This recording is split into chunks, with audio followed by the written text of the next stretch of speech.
भारत में ओडिशा राज्य में एक ऐसा मंदिर है जो सिर्फ आस्था का केंद्र नहीं है, ये तो रहस्यों का एक ऐसा सागर है जिसके सामने विज्ञान भी हैरान रह जाता है। तो चलिए आज पुरी के जगन्नाथ मंदिर के इसी दिव्य रहस्य को थोड़ा करीब से जानते हैं।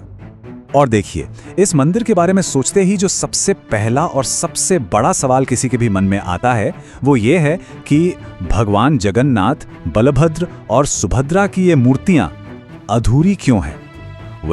इस सवाल का जवाब एक बहुत ही अद्भुत कहानी में छिपा है। तो ये कहानी शुरू होती है एक राजा की एक दिव्य खोज से। देखिए, पुराणों में जिक्र आता है मालवा के एक राजा का नाम था इंद्रद्युम्न और वो भगवान विष्णु के बहुत ही बड़े भक्त थे। अब हुआ ये कि उन्हें किसी महात्मा से पता चला कि इसी धरती पर भगवान कृष्ण का एक बहुत ही दिव्य रूप मौजूद है और उसे नीलमाधव के नाम से जाना जाता है। बस ये सुनते ही राजा के मन में एक ही धुन सवार हो गई कि मुझे भगवान का वही रूप अपने राज्य में स्थापित करना है। और इसी पक्के इरादे के साथ उनकी यात्रा शुरू हो गई। तो राजा पुरी पहुंचे और उन्होंने नीलमाधव की खोज शुरू कर दी। लेकिन सोचिए, बहुत कोशिशों के बाद जब वो अपने मंजिल के बिल्कुल करीब थे, तभी नीलमाधव का विग्रह अचानक से गायब हो गया। जाहिर है राजा का दिल टूट गया। लेकिन कहते हैं ना, जहां उम्मीद खत्म होती है वहां चमत्कार होता है। उसी रात जब राजा गहरी निराशा में डूबे हुए थे, स्वयं भगवान उनके सपने में आए और उन्हें एक दिव्य संदेश दिया। भगवान ने सपने में कहा, राजन दुखी मत हो, समुद्र के किनारे तुम्हें एक दिव्य लकड़ी मिलेगी जिसे दारु ब्रह्म कहा जाएगा। वो तैरती हुई आएगी, मेरी मूर्ति उसी से बनवाना। और बस यहीं से उस असल रहस्य की शुरुआत होती है कि आखिर ये मूर्तियां अधूरी क्यों रह गईं। और हुआ भी यही। कुछ दिनों बाद सच में एक विशाल चमकती हुई लकड़ी किनारे पर मिली और तभी एक रहस्यमयी बूढ़े बढ़ई वहां प्रकट हुए। उन्होंने कहा कि वो मूर्तियां बना देंगे, लेकिन उनकी 3 अजीब सी शर्तें थीं। पहली, कि वो मूर्तियां उसी पवित्र लकड़ी से बनाएंगे। दूसरी, कि वो एक बंद कमरे में बिल्कुल अकेले काम करेंगे। और तीसरी, जो सबसे जरूरी शर्त थी, कि दरवाजा पूरे 21 दिनों तक किसी भी हालत में नहीं खोला जाएगा। राजा ने शर्तें मान लीं। कई दिनों तक कमरे के अंदर से मूर्तियां गढ़ने की आवाजें लगातार आती रहीं, लेकिन फिर अचानक सब कुछ शांत हो गया। एकदम सन्नाटा छा गया। अब रानी को चिंता होने लगी। उन्हें लगा कि कहीं उस बूढ़े कारीगर के साथ अंदर कुछ अनहोनी तो नहीं हो गई है। वो बेचैन हो गई और उन्होंने राजा से कहा, नहीं, दरवाजा खोल दीजिए। और जैसे ही दरवाजा खोला गया, अंदर कोई नहीं था। वो बूढ़ा बढ़ई गायब हो चुका था और सामने बस 3 मूर्तियां थीं जो अधूरी थीं। उनके हाथ पैर नहीं बने थे और आंखें एकदम बड़ी बड़ी थीं। राजा तो ये देखकर फिर से दुखी हो गए, लेकिन तभी एक आकाशवाणी हुई और पता चला कि वो बढ़ई कोई और नहीं बल्कि स्वयं भगवान विश्वकर्मा थे। आकाशवाणी में कहा गया, हम इसी रूप में विराजेंगे, यही हमारा अनंत दिव्य स्वरूप है। और बस इस तरह एक अधूरी दिखने वाली रचना भगवान की इच्छा से ही अपने आप में पूरी हो गई। लेकिन रुकिए, कहानी सिर्फ इतनी ही नहीं है। इस मंदिर से जुड़े चमत्कार तो आज भी लोगों को हैरान कर देते हैं।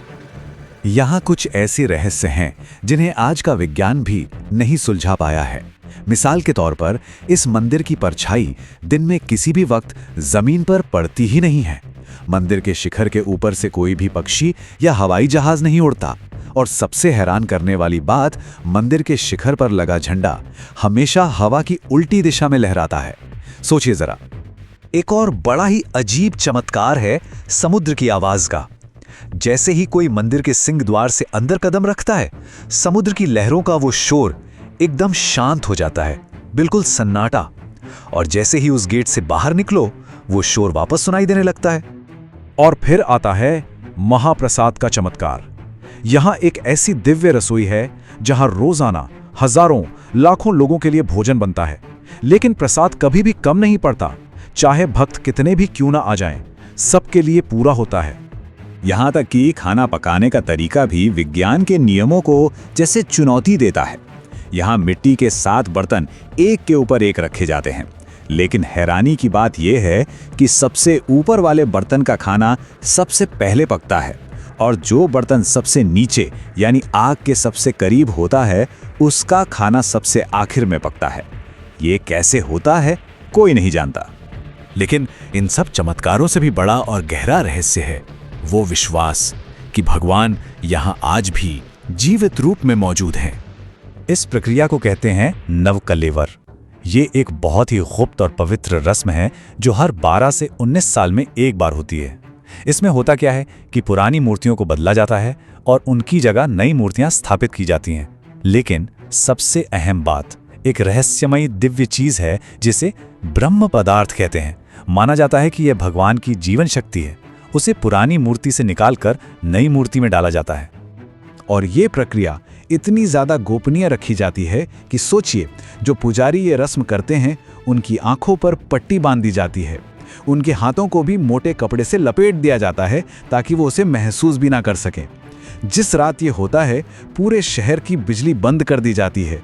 किसी को भी उस ब्रह्म पदार्थ को देखने की इजाज़त नहीं है। तो अंत में इन अधूरी मूर्तियों की ये कहानी हमें एक बहुत गहरा सबक सिखाती है। ये हमें सिखाती हैं कि भगवान अधूरे रूप में भी पूरी तरह से पूर्ण हैं। उनकी दिव्यता किसी बाहरी आकार या रूप की मोहताज नहीं है। वो तो शाश्वत हैं, अनंत हैं। तो जगन्नाथ मंदिर आस्था और विज्ञान के एक ऐसे मोड़ पर खड़ा है जहां दोनों ही निशब्द हो जाते हैं।